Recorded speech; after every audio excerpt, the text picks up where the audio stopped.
amazing. Hey, man, you got to try this. Microtransactions. It's no ordinary. Microtransactions. It's the tastiest Give me money. witch in the sea. Skibbity beat about a boot about a daddy now, yeah. What's up, everybody? OrdinarySith here. I hope you are all having a lovely day. Today I want to talk about microtransactions throughout the years and how we've gotten here. Most of us remember the Oblivion Horse Armor DLC. Many would attribute that as the staple point of microtransactions beginning to take over video games. Thanks, Todd. Also, real quick, let me go off script here. Where's Elder Scrolls 6? Where's it at, Todd? Where's Elder Scrolls 6 at? I apologize for that outburst. During my research, I did find that quite a few Korean games were one of the first to implement loot boxes, purchasable in-game items, and I feel like maybe that doesn't count because most of that started in the 90s and the early 2000s, and the majority of us did not have access to games all the way back then. The same could be said about World of Warcraft. I know that you could purchase mounts in there, but again, way back in the early 2000s, most of us were all on consoles. So again, I would attribute it to Todd Howard and Bethesda, thanks. EA, however, would later swoop in and say, hold my beer. We all know they eventually became known for having heavy predatory microtransactions in pretty much all their video games. Just look at Madden, FIFA, it's all gambling. It's all designed to get you trapped in spending your hard-earned money, making it feel like you're spending money at a slot machine. Don't even get me started on the bullshit that 2K likes to pull in all their basketball games. Just look at this. As soon as I load up the game, it's prompting me to spend money. I need to either buy card packs, my team stuff, VC, or any other of their bullcrap microtransactions. Then you make your way to the pack market and look at all these different packs that you can purchase. So many different ones, you have no idea what you're going to get. It is all complete gambling. Some of the packs you can't even purchase unless you have VC or if you have my team points. This is ridiculous. This is completely unacceptable. And 2K has been getting away with this for years upon years. The same could be said about EA and Madden as well as FIFA. Now, I know what some of you are probably thinking. But Sith, these free-to-play games need microtransactions to sustain themselves. And yes, I agree with that. I have no problem with free-to-play games having microtransactions. Unfortunately, almost all of them do it in an extremely predatory way.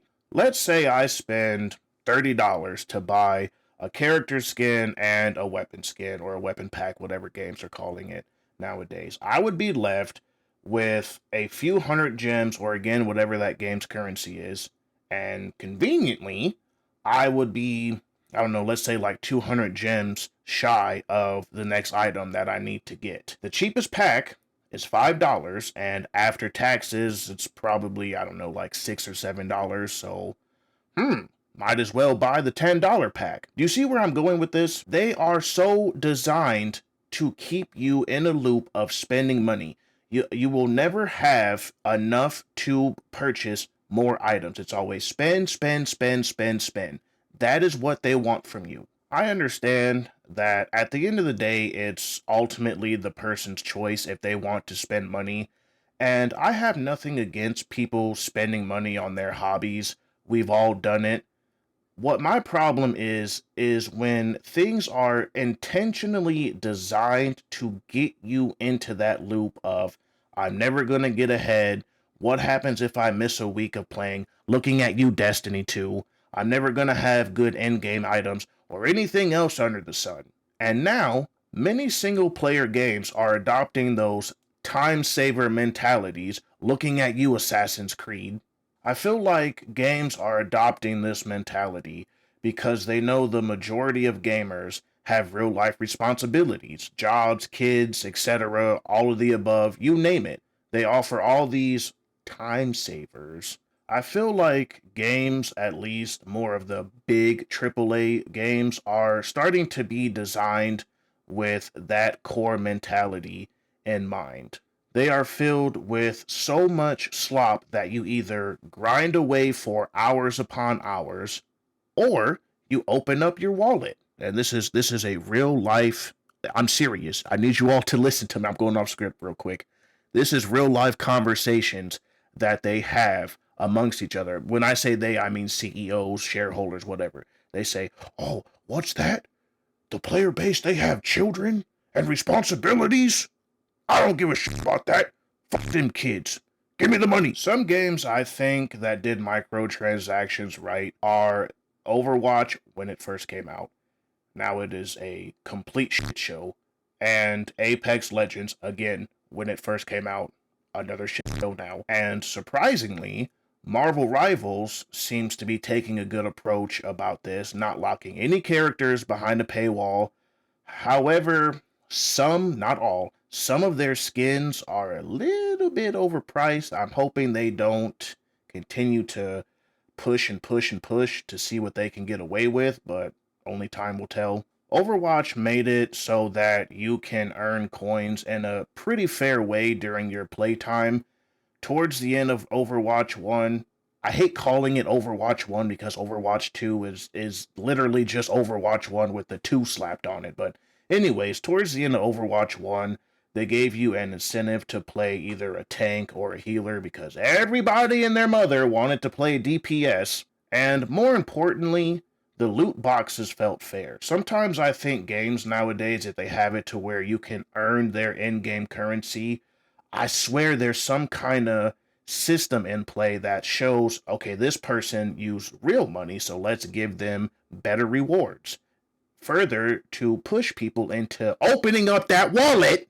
Anyways, quite often I would get epic skins from loot boxes, and I never once put real money into Overwatch. Now, I may have played an unhealthy amount of Overwatch, so I had a nice stack of coins, but that's another story for another time. Now, I didn't play Apex for too long, maybe a few weeks, if that, but I do remember the microtransactions were not nearly as egregious as they are now because I don't know what they're doing. Also, again, I'm going off script a lot in this video. Where's Titanfall 3? Okay?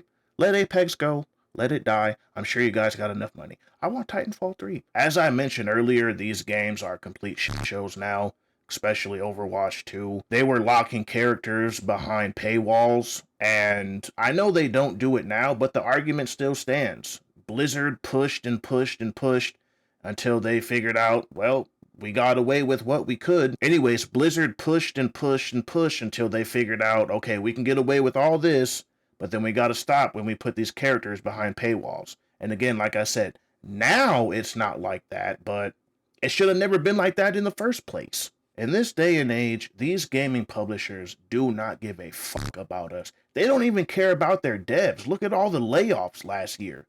The only time you will see them care is when a major fuck-up happens, like the Battlefront 2 controversy, and then you get that generic apology, and they're all the same. They all have that black background on white text. Try to be original. Sorry, guys. Our bad. We'll do better. We don't see this for ourselves. We know we can do better, and we do better. Blah, blah, blah, blah, blah. Thanks for the money. Of course, where would we be without mobile gaming? Raid Shadow Legends, Genshin Impact, I mean, honestly, pretty much any gacha game. Oh, and Diablo 4. They all generate billions and billions of dollars. CEOs, shareholders, whoever else, they see how much money is to be made from these microtransactions and these mobile games, and they force it out into almost all of our video games, and I'm tired of it. In conclusion, I think there are appropriate times to add microtransactions to video games. A free-to-play game? Absolutely. Will it always go too far? Absolutely. However, if done in a non-predatory way, I believe the game can flourish. Look at Helldivers 2. nobody had an issue with microtransactions until Arrowhead decided to start nerfing stuff. Then they release a new expansion that has fire weapons. So you almost feel forced to get these new fire weapons because your previous ones got nerfed into the ground. Textbook manipulation. Absolutely no single player game should have any form of microtransactions, battle passes, nothing. And again, I want to make it perfectly clear I am not against people spending money on their hobbies or anything else like that. By all means, we're all adults here. Do what you like to do. I do it. We all do it. Again, I am tired and I hate seeing these things be made to make you believe and make you feel that if you're not spending money, you aren't going to get ahead. You're going to suffer and have an extremely hard time until you open up your wallet. That's it for this one. I really hope I didn't sound too preachy. I'm just very passionate about video games, and I don't like seeing anybody being taken advantage of or made to feel a certain way. But let me know what you think in the comments below. And if you enjoyed the video, please consider leaving a like and subscribe. It really helps the channel. As always, have a wonderful day, and I'll see you in the next one.